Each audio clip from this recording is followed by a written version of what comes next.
पर्यटन निगम अध्यक्ष धर्मेंद्र राठौड़ के भागीरथी प्रयास की अब बात करेंगे। पैलेस ऑन व्हील्स को दोबारा पटरी पर लाने की दिशा में अहम फैसला।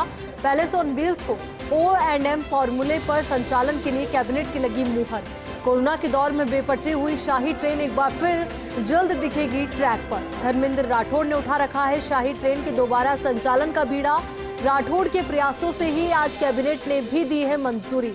अब जल्द ही पर्यटन निगम निजी एजेंसियों से मांगेगा प्रस्ताव। अब इसी को लेकर ज्यादा जानकारी के साथ हमारे सहयोगी और ब्यूरो चीफ निर्मल तिवारी हमारे साथ जुड़ चुके हैं। निर्मल, इस अहम फैसले को लेकर पूरी जानकारी आपसे चाहेंगे और भविष्य में कितना अहम ये फैसला साबित होगा?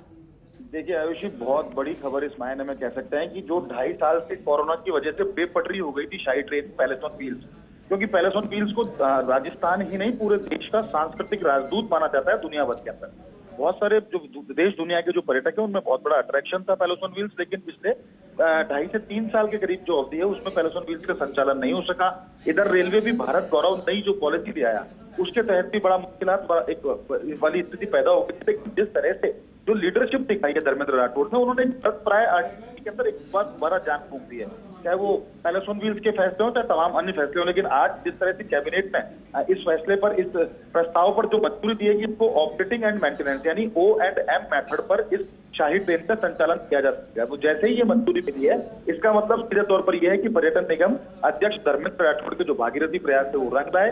अब राठौड़ की अध्यक्षता में जो पर्यटन निगम जो पूरी तरह से काम कर रहा है वो जल्द ही निजी एजेंसियों से प्रस्ताव मांगेगा पैलेस ऑन व्हील्स को चलाने के लिए। और उम्मीद ये की जानी चाहिए कि सितंबर अंत तक पैलेस ऑन व्हील्स जो बेपटरी हो चुकी है एक बार फिर ट्रैक पर नजर आएगी और देश और दुनिया के अंदर जिस तरह से उसका एक चार्म रहा है, एक आकर्षण रहा है, वो आकर्षण भी बरकरार रहेगा। और देखिए अच्छी बात ये भी है कि रेलवे ने रिफर्बिशमेंट को भी कुछ दिन पहले ही मंजूरी दी है, तो अब जैसे रिफर्बिशमेंट का काम होगा रेलवे के साथ इधर एग्रीमेंट हो जाएगा, उधर O&M बेसिस के ऊपर एजेंसियों से प्रस्ताव मांगे जाएंगे, एक फर्म को फाइनल कर लिया जाएगा। और उम्मीद ये की जा रही है कि आने वाले जो एक पखवाड़ा है उसके बाद ये तय हो जाएगा कि किस आइटनरी पे और कब से पैलेस ऑन व्हील्स का संचालन शुरू होगा। और इसमें एक बड़ी बात ये भी है, जिस तरह से धर्मेंद्र राठौड़ ने काम किया है, उन्होंने इस ट्रेन की जो तैयार होती है पैलेस ऑन व्हील्स की उसमें अजमेर और बूंदी को जोड़ने के प्रयास है। तो निश्चित तौर पर इस मायने से बड़ी खबर है। और आज बड़ा फैसला और हुआ है कि 1,000 करोड़ का जो पर्यटन विकास कोष था उसका इस्तेमाल होगा, उसका क्या रोड मैप होगा, उसके लिए भी मुख्यमंत्री ने एक स्टीयरिंग कमेटी को एक मंजूरी दी है, जिसके अंदर पर्यटन मंत्री विश्वेंद्र सिंह,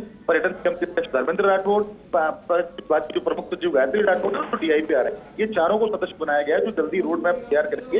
1,000 करोड़। बिल्कुल निर्मल, देखिए जिस तरीके से एक बार फिर से अब जिंदगी पटरी पर लौट आई है, तो उम्मीद यही है कि पैलेस ऑन व्हील्स भी एक बार फिर से पटरी पर लौट आएगी और धर्मेंद्र राठौड़ के प्रयासों की सराहना भी करनी होगी। बहुत बहुत शुक्रिया आपका हमारे साथ जुड़ने के लिए, पूरी जानकारी